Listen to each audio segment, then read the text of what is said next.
Yun ang latest update ng Glenlon New Town sa Mateo. Yun ang road going to the main gate. Ito yung phase 2D current update.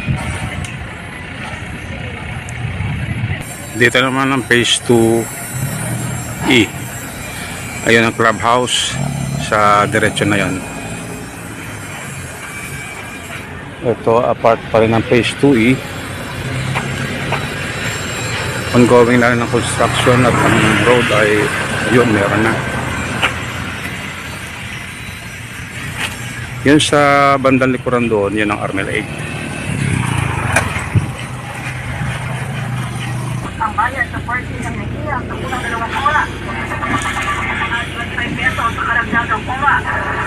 1,200 pesos kapag 24 oras at karagdagang 25 pesos sa susunod pang oras. Samantala tumaas ang